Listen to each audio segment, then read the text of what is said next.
Don't drop that. Drop that. Drop that bag full of rocks. Cause this way, I don't even care. You got one, two, three. You got a million rocks in there. Them rocks are wearing you down. Pretty much. Pretty much, you gonna start crawling like the people in the army, just like this. Mm-hmm.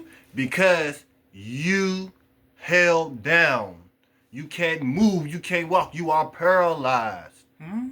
Get rid of the rocks, and you what? Matter of fact, you wouldn't even walk. You'll speed through. You Speedy Gonzalez. Mm-hmm. Hedgehog. God will literally pick you up. You wouldn't even have to touch the ground. Pretty much. Because you are lifting up. You are elevating up to Him. You are flying above instead of being below. You are flying How above. You can look at birds. You can look at anything with wings. They don't never fly down to the ground unless they about to get some. Mm-hmm. What do you see them do? Flying in the air. There's wings that's going out that's flying. More specifically, a hawk or an eagle. Yeah. They slide down. They quickly pick up. Matter of fact, I don't like the soaring. Yes, they soar down. Yes.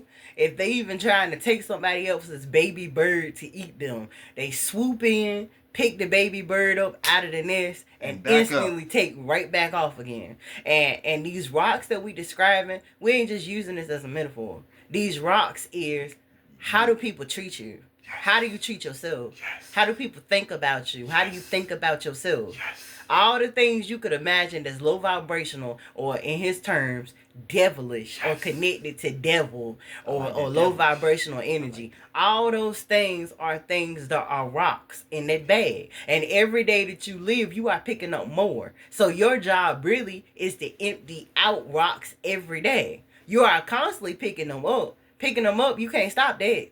It's impossible to do that. As long as you are alive, you're going to constantly be picking up rocks. But it's your responsibility to get into a train of thought as well as a ritual and a routine where you are not periodically or when things seem to be going bad or going wrong, so that you ain't got to worry about being bothered about things going bad or going wrong, because you'll start that soaring thing he was talking about, that flying thing he was talking about with God.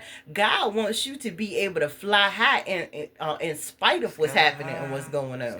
He wants you to constantly be elevating, healing, shifting, and moving forward. So much so that what you'll start seeing in your own life experience, is the fact that God will start taking care of all your problems before you even became aware that you had one.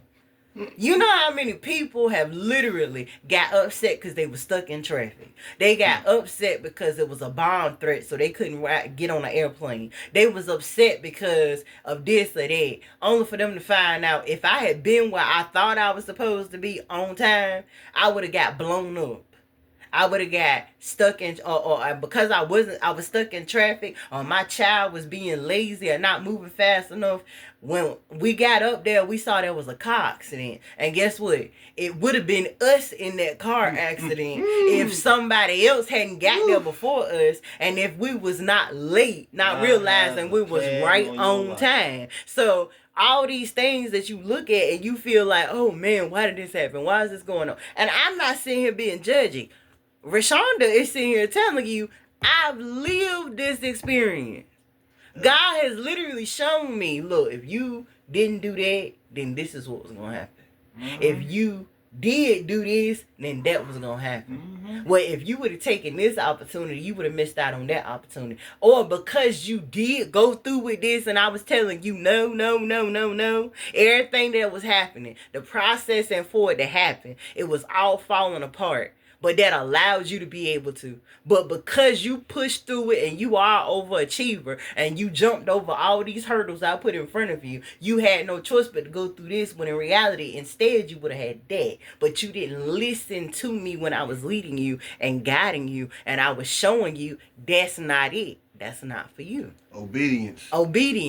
And that's why he keeps saying to you, look, I gave up my free will. What he's not saying to you is, and I said this to you in my nightgown a couple weeks ago, you get two gifts: free will or surrender. Free will or surrender. If you use free will, you're going to get it right some of the time. If you use obedience, you're going to get it right every time. It's that simple. When you give it up and you pray about it, let it go. If it keeps coming to your mind, pray about it, and pray about it with thanksgiving on your tongue. Pray about it with trust on your tongue. God, I know I already asked you for that new car. I ain't going to ask you for that car today. I'm going to say thank you, Jesus, for that new car. I see myself driving that car. I smell the inside of that car. I see me getting to everywhere I need to go when I need to go in the order in which I need to go. I see the car being completely paid for. I don't have to pay for nothing but insurance. Matter of fact, the insurance is paid up for 5 years. I don't even have to think about it. The receipt is in the safe.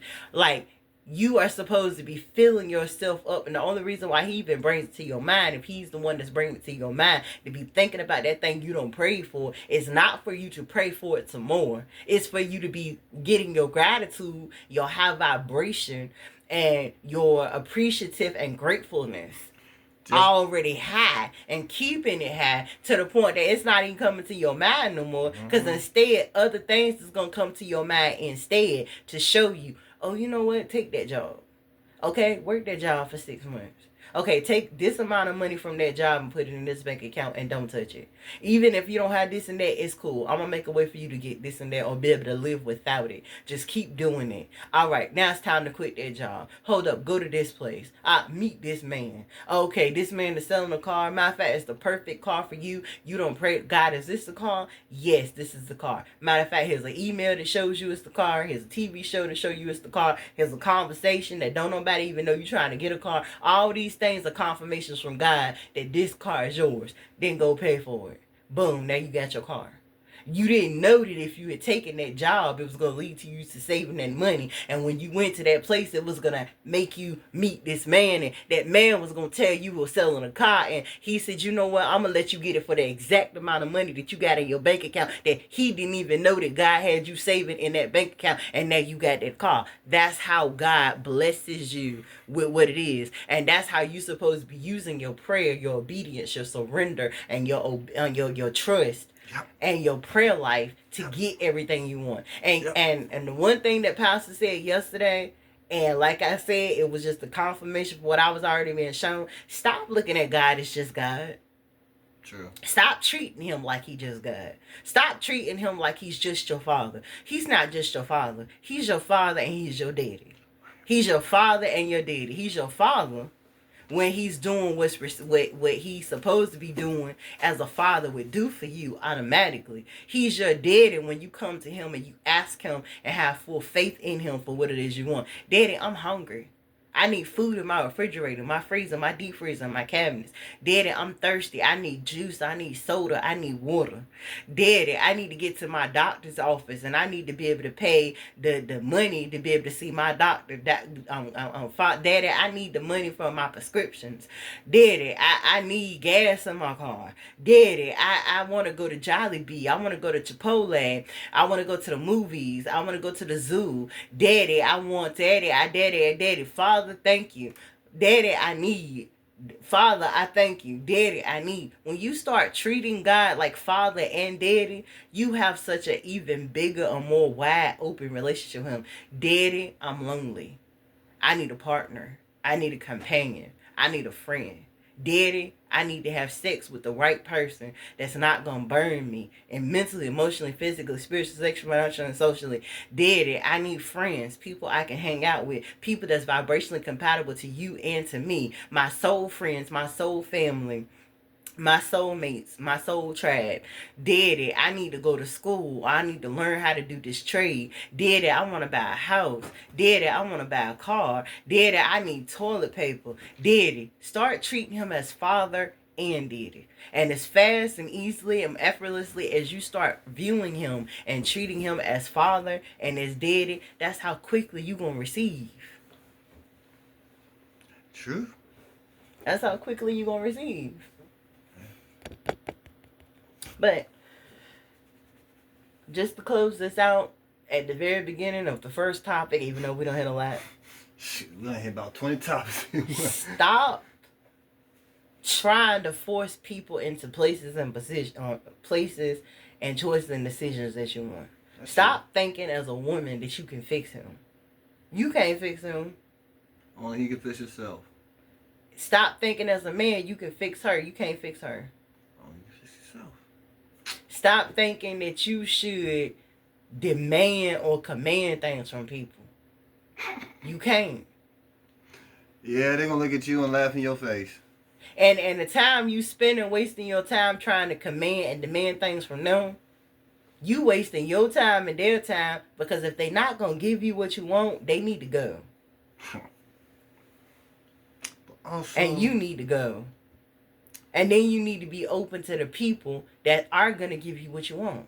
Yeah. And you ain't gotta command or demand it. Why? They just show up. Like I told you, it's many men and many women out here. It's many different tiers out here. So be open to the men and the women that's vibrationally compatible to what you want. Sis, if you want to charge for your chit chat, charge for your chit chat. When he say no, let him go. Click up. 7 more men gonna call you, and all of them ain't gonna have no problem paying for your chit chat. Well, Same thing when it comes down to men. If you want to charge women, charge women. If they go, you know that ain't it. If you want to be that 100% man or woman that does all the supporting, there is men and women out here, trust me, that will gladly say, all right, you got it, daddy, you got it, poppy, you got it, mommy. Look, this is what I want, this is what I need. Oh, okay, thank you. I appreciate you. I really do thank you. I really do appreciate you from the heart. And I'll wholeheartedly get what you want in return. If it's just you being my man, you being my woman, you being my husband, you being my wife, whatever it is, I'll be it. I'll do it. Why? Because I'm built like this.